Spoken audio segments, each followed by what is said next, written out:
Hi everyone, I'm super excited to have you here today on another episode of Dealing with Real Life Issues. I am Margaret Uponi, the CEO of margaretuponi.com, and today I'll be talking to you about coping with rage. Yes, coping with rage. And as you all know me as a storyteller, I'll be telling you all about my story. The topic for today is coping with rage. Yes, rage. So what is rage? Rage is a violent, uncontrollable anger, and when one is over-empowered by anger. You would say that it's not good to be angry, but I can tell you, anger is a good thing, it's all right. But excessive anger and inability to manage it is always a problem. So when anger has taken over, then it becomes a problem. I'll tell you recently what happened to me, and I knew I had to really talk about this and share it out. I had issues at home, and then the next thing, I couldn't control myself. I was really, really angry, and I was ranting, going on, screaming, shouting. I had an altercation, and I was so unsettled. I was just screaming. I was in my room. I went to my room, screaming and screaming and screaming until I was able to calm down. By the following day, my right eye was red, completely red, very red, and I had to go to the clinic to see the doctor. She asked me questions, and she asked, "Were you angry? Did you go through any trauma?" I said, "Yes, I was angry." She really asked me how angry I was. I said, "Very, very angry." She said that was what caused it. It broke a vein in my eye, and that was what caused blood to flow into my eye. So it took like 3 weeks before it cleared, and I learned a lesson that yes, I was really angry about something. It will always come back to you as a person. So I learned a lesson that I just have to manage my anger. And at this point in time of my life, no one needs stress. So what causes a person to go into rage? Environment, stress, finance, familiar situations, poor social situations, overwhelming demand of your time and energy, and then values. So what caused me to go into rage? I checked it out. Not necessarily the situation at that point in time, but the underlying factor behind it. Can you manage your anger? Yes, you can manage your anger. You can control your anger before it controls you. It's really important, and that I've always been doing, even before this experience that I had. Sometime back, way back, years ago, I actually lost my job just because of rage. Of course, I was too young. I didn't get to understand what the problem was. I blamed everyone else. I blamed something else. I blamed everything blamable. And I also blamed myself as well. But as I grew up and as I got to understand things, I realized that it was rage. I am not an angry person. I would not say I get angry easily. I'm not a person that will get into fights. No. But it was very, very shocking that I could do what I did based on rage. I allowed rage to take over. So the consequences are not always palatable when you get angry, to yourself, to the person, or the relationship at hand at that point in time. So, but it is how you control yourself that is really important. You, yes, I'm telling you, you have the power to take charge, to be in control of yourself. You can only control you. You can't control other people. You can't control how people react towards you. You can't control the environment. You can't control the weather. You can't control the government. But how do you react to the situation? How? It's about you. So you need to know how to manage it, and there's a science behind it. Different types of anger disorder. You would ask me. So anger too has disorder. Yes, different types. It's good to, it's a normal thing for us to get angry. It just shows that we have emotions, and that we have feelings. But for how long should we hold on to that anger? That's where the issue is, and how do you get to manage it? My favorite book says that you should not allow the sun to come down on your wrath. I look at it, not necessarily the sun, physical sun. I look at it that within 24 hours, sort yourself out and calm down no matter what the situation may be. So types of anger disorder: chronic anger, very chronic anger. Then you have passive anger. Passive anger is that one that nobody even knows. You also may not know that you're really, really angry. You just suppress it. You just move on. But you don't like that situation. And then you didn't handle it, or you didn't take care of it. You just push it aside. Or, as we normally say, sweep it under the carpet. Then overwhelmed anger. Maybe your time, the things you're doing are so demanding, issues around you just sapping your energy and your time. Then you have the self-inflicted anger. That's the one that you've done something wrong, not against anybody, but you're just so guilty, and just keep on flogging yourself, inflicting anger on yourself. An example is when you're fasting, and then you're going to the market. As usual, somebody upsets you, then you get angry, or you react violently, or in not an encouraging way, and then immediately you remember that, oh, you're fasting. Then you start flogging yourself, or you now say, oh, I'm going to start all over again, and then you're filled with regret, you're guilty about it. All the things that we've done when we were not so aware, in the know, and then we just did it, and then we start feeling guilty, and we never forgive ourselves. Then you have the judgmental anger, where you're judging other people. You're very angry about what other people did. Why did they do what they did? They shouldn't have done it this way, because you think you have a perfect way of how things should be. Then you become judgmental.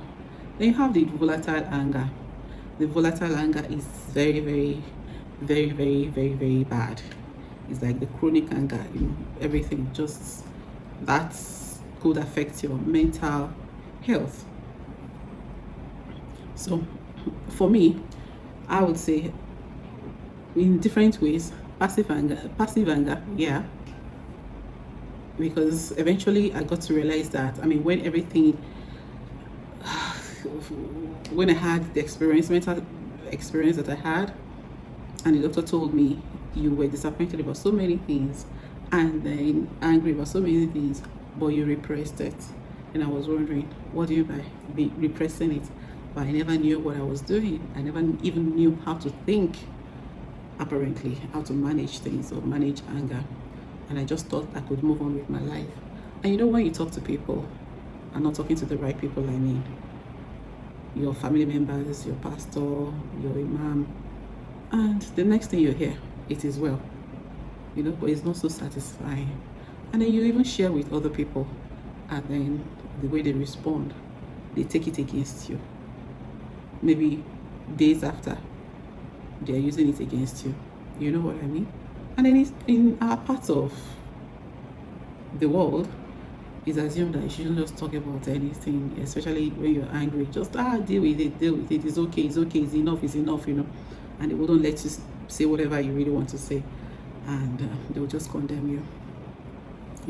So that's the way it is. Overwhelmed anger, of course, with my business, trying to meet targets, trying to manage staff here and there, trying to manage customers, trying to manage my home with 4 children, trying to be a wife, you know what I mean, and trying to be a good church member as well. A whole lot. Everything demanding for your attention, and then you wouldn't know that you're actually getting angry. And then when expectations are not met, or when the people that you assumingly share beliefs, the same belief system with, are not showing forth what they preach or what they profess, then you just get confused and wonder. those were the things I really experienced. Self-inflicted anger, of course, you overflog yourself. Days that I will do something wrong and then I'm like, oh, I shouldn't have done this. Then I flog, and I will not let go until I sleep. Even the following day, I could carry it and wear it all over again and be inflicting myself with pain because of, thinking that I must be well, I must behave very well, like that. But it's all boils down to belief system. So symptoms of anger disorder. How do you know that you have anger disorder? Yeah, getting angry here and there is not out of place. It's okay. But again, you really need to check yourself. If you're constantly irritable, if you have rage, anxiety are possible emotional symptoms. With rage, I would say, having to look back at one point in my life, I had to really look at I had to really evaluate myself. There was one that I was driving. I just dropped my children I just dropped my children in the morning, and I was just nicely going to my office at a roundabout. One young guy just I didn't know what I did to him. Maybe I had caused him a bit of discomfort. I actually can't tell. And then he gave me a sign. You know what it means in this part of the world. He did like this. And you all know what that means. And I'm like, so what did I do to this guy? It wasn't only that. He now, drove his car right in front of me. So we were just tailing each other. And that was what he did. I couldn't move again. It was just slowly right in front of me, and I was right behind him. If I moved my car to the left, he would move his car to the left. To the right I go, he would move to the right. So it was just blocking me. And that was how we're doing it. And that was how it was on the highway in the morning. And then when he was eventually satisfied with himself, and the next thing, adrenaline rushed into my being. I just moved past him and right in front of his car as well. He would move to the left, I would block him. I did not care a hoot on the highway. And that was how we were doing it. At least we did it like 3 times. It got to a point and I had to tell myself, I had to what's up with you? I was really, really angry at that point in time. I could feel it. And I was driving. So what I did was to just get into another street, to just calm down, let me allow him to go. And that was what I did before I continued with my journey. And I was not asking myself, why is this happening to you? Why do you have to get to this point? And then the Holy Spirit was just telling me what, looking back at my history, I do not really get angry. I'm not an angry person. I'm generally a cheerful person. So pockets of rage here and there,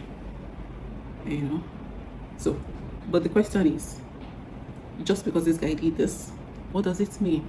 Is the meaning that I put to it that made me to get into that situation? And so many other things. But if another person had done this to another person in another culture, it doesn't mean anything. It could just even mean hi. You know what I mean? So that's it. So how do we react to situations? So those are the possible emotional symptoms you will experience. I experienced anxiety as well, but anxiety was when I really had already broken down completely. Palpitation and the rest of it. So if you feel overwhelmed, have trouble organizing or managing your thoughts, or you're fantasizing about hurting yourself or others, you could be experiencing an anger disorder or another issue. So it's important you seek medical advice. The physical symptoms of anger-related problems. For me, I would go to the hospital, check my blood pressure. My blood pressure, to the glory of God, is very, very good. It's like a baby's own. I've never really had any issues with my blood pressure. Then health-wise, I was always very okay. No headache, no nothing, no fatigue. But these are some of the symptoms, physical symptoms you may experience: headache, pressure in the head, fatigue, pressure in sinus cavities, heart palpitations, increased blood pressure, tightening of chest, tingling sensation. In all of this that I mentioned, my own experience was tingling on my right side of the chest, tingling on my finger, then piercing, sharp pain under my foot. Of course, they came at different times, and I actually sought medical advice for each one of them. Nobody could make sense of all that I was experiencing. My only comfort was that it would take life, so my life was not at risk. The sharp pain under my foot, one doctor attributed it to posture, and asked, went through some posture stuff like that, but it never really stopped. And then the other one that I started experiencing was tingling sensation around my chest. And I did all sorts of tests. The best medical doctors in Nigeria actually attended to me, but nothing of such. Nothing. They couldn't attribute it to anything. And then, of course, I started having tingling sensation here. What they could tell me was that I lacked vitamin B, and I started taking vitamin B, but that was it, and it never helped. I had to start doing research. So it was at the point where I was doing research, I realized that what I was experiencing here was called psychosomasis or psychosomatic, and I realized it was a psychological thing and it had to do with emotions. So I was trying my best to make sure that I manage it. And then again, of course, I tried to seek for help, professional help in terms of psychologists or coaches and the rest of it. Unfortunately, even as I booked in one of the popular, very good very good hospitals, I tried to book for a psychologist, but we couldn't get to the end of it. We couldn't get a psychologist. Psychologists are not just generally available. I googled looking for psychologists in Nigeria, in Lagos. Nothing came up, and then even the coaches available, or very popular coach available, you rarely see anyone that is not going to be judgmental, you know what I mean? So, but that was it. So what triggers your anger? That's what we need to talk about. What triggers your anger? As I'm sharing this with you, as a mom, as a wife, as a business owner, as someone that has a mission to impact lives, that's why I'm sharing this, so that we could actually check ourselves. This could actually help one person or the other. In Nigeria, we just assume that we're very strong, but see that our mortality rate is not impressive, So what triggers your anger? And I call it iceberg belief system. Our limiting belief system is like iceberg. Iceberg, you know what iceberg is? Of course, we all know what iceberg is. So what you see on the surface is the reaction, your anger coming out on the surface. Maybe like just shouting, sulking, all of that. But the real big chunk under the water, that's where the rage lies. Very heavy, very destructive. So most of the time, we handle the one on the surface, while the one at the bottom, very deep at the bottom, we leave it out. One way or the other, at one point in time, it will tell on us, both physically or mentally. So most of the diseases that we know today are actually attributed to emotions, to the mind.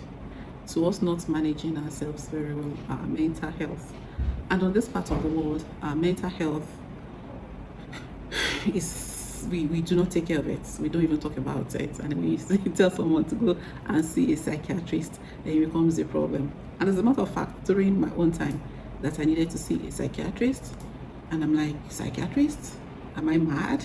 I'm not mad, you know. And the way I looked at the psychiatrists as well, I was thinking that they were already like mad as well, that they were just not normal human beings, you know.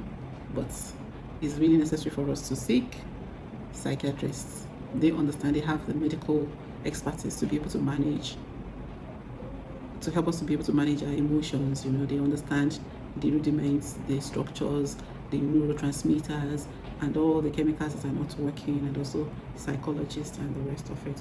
So whatever that may cause you to get angry, it is for you to evaluate it yourself. Anytime you get angry, ask yourself, why am I doing this? What really got me upset? What is the intent? What is the deep reason that made me to get upset? Not only getting upset, you know, that you cannot really control it. You're just ranting, you're just not happy. Your state of mind has been shifted to that one that is not empowering. So you have to ask yourself, what is it? The limiting belief. And it has to do with our value system. What do you take high priority, you know, as high priority? What do you give so much value to? What is it that when somebody does anything, you know, against your value, and you react immediately, you feel bad, you could cry, you know? If it's somebody that is older than you, you probably would cry. And if it's somebody that is younger than you, you probably will lash back at the person, or your mate would lash out at the person. So what is it? What value system do you so much appreciate? And it is our values that actually influence our perception, and then we generally accept it that is the norm, and that's the way it is for everyone, you know, because of our limitations. So we have different types of values: functional value, monetary value, social value, and psychological value, or personal value. You know, it's actually the psychological value that's, or the personal value, or your core value, that's is really important. Whatever, at whatever point in time, you know, it all depends. Whatever it is, it's all about your value. How do you read meaning to a whole lot of things? You know, take for example, at your place of work, you believe that somebody should have increase in salary based on performance and not based on seniority. And when that happens, and somebody's salary is being increased based on seniority, you start feeling dissatisfied, you start feeling disappointed, and before you see Jack Robinson, it's already affecting your work, and that's what normally happens. So for me, I think looking back at all the bits and pieces of my experience in showing rage, I look at it. Respect was one of it. How did I read meaning to respect? What was my understanding of respect? I grew up in Ibadan, and of course I'm from Delta State. So Delta State, we have different culture, value systems, different culture. We could call ourselves by our names, you know. And then in the Yoruba culture, you have to use a sign of respect. You have to use, you know, you just must respect, like somebody that's older than you, say eh, you know, like that, or ma, sa, you know, all of that to show respect, you know. So how do you define respect? And if you're not getting it, what happens? How do you read meaning to it? Okay, so when your child does not listen to you, then you just could get angry because the child is not respecting you. That's how you explain it, and it will start, you know, registering. Or even your staff, they just don't show respect. And then because you read meaning, you think that until the person says ma to you, that's when the person respects you, and you feel good with yourself. What if the person keeps saying ma, ma in your very presence, and then goes behind to malign your character? You know? So that's it. And then Another thing is communal living.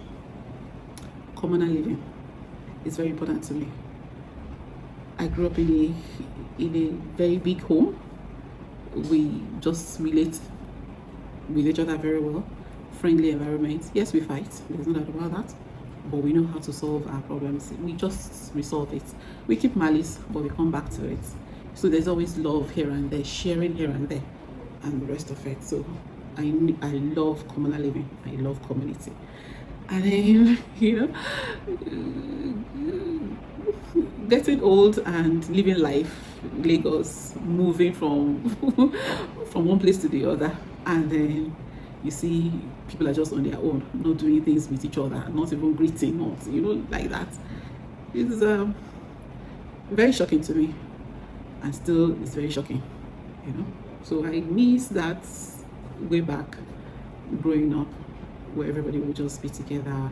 You know your neighbors, you know what's happening, you're living life. So a lot could actually trigger your getting angry. So you have to know what gets you angry. I get angry also when probably you trivialize what I'm talking to you about, like that. Or when I'm not being carried along, when I know that I'm supposed to be in charge and then behind my back, I'm not being carried along. I noticed that. A whole lot of things. So it's for you to be able to understand what actually triggers your button. So what are some of your, what are the core values? I'm going to share with you some core values. So you could check it out as I'm saying it. Maybe that's you. Dependability, reliability, loyalty, commitment, open-mindedness. When it's just in you that people should be open-minded and you're not getting it. Consistency, honesty, motivation, positivity, optimism, passion, respect, fitness, efficiency, innovation, creativity, good humor, compassion, spirit of adventure, and on like that. It's also the same thing with a corporate environment as well. You need to understand what actually drives a corporate environment. If their mission is not in alignment with yours, you're just going to, there's going to be conflicts. You're not just going to be happy. So how do you cope with anger or disappointment? What I do? I journal. In the morning, just journal. And in journaling, it's not only about what has happened to you, it's also about you looking at other perspectives and how you can actually resolve such issues should it come up again, and you try to heal yourself or write a letter to yourself. Resolve the issue with the person later where possible. If it's possible for you to resolve the issue. You could invite a third party that is open-minded to it. I had experience that I invited a third party to it, and the person was actually just not was very taking sides. You know how we are in Nigeria, or on the side of Nigeria. You meditate. It's really important. Guided meditation is very good. Yes, meditate 10 minutes a day for 90 days. You could try it. It works very well. So figure out what you need. You need to know what you need, and when you figure out what you need, then you'll be able to manage your expectations. Sleep well. 8 hours of sleep at night is a recommended dose. It's really important to sleep well. Light out, sleep well. Yes, you can quickly say serenity prayer. I call it serenity prayer. Quickly say it. Exercise is also good, very good. Dance. If you can dance 5 minutes a day while you're even doing your normal chores, even as you're at home now. Oh, I really don't know, it all depends. At least we have partial lockdown. 5 minutes a day, 5 minutes intermittently. The music that you enjoy, just go back to the days of old. All those songs, just as you're doing your daily chores, whatever it is, just slot in music and dance. Commit to deploying effective discipline. For us mothers, you need to listen to this. Effective discipline is really important. I mean, even with my favorite book, you should discipline your child. Even good spanking at that, to tell you. That's what I do. Raising my children. My oldest is 19. We would agree, we would put terms together, and we put conditions. And of course, after several warnings, then we will do the punishment, this discipline. You know, I mean, I use my cane, I buy cane and keep it, and they all know that we have cane. So it's far better, you know. And then you tell them how many strokes of cane you're going to give them based on this and that, and you realize that yes, you're developing very good relationship. Everybody's happy because there's explanation, and then, you know, good behavior is maintained. But a situation whereby just because you're angry and you just let emotions take over, and then the next thing you're hitting the person, oh, that's not a good one. You're not showing good example to your child, and you're not also going to feel good as well, you know. So it's really important that you just maintain effective discipline so that you can have good relationship. Last but not the least, get help from professionals. It's really important. Get help from a coach like me. And I say like me, you need to check the coach that you're working with.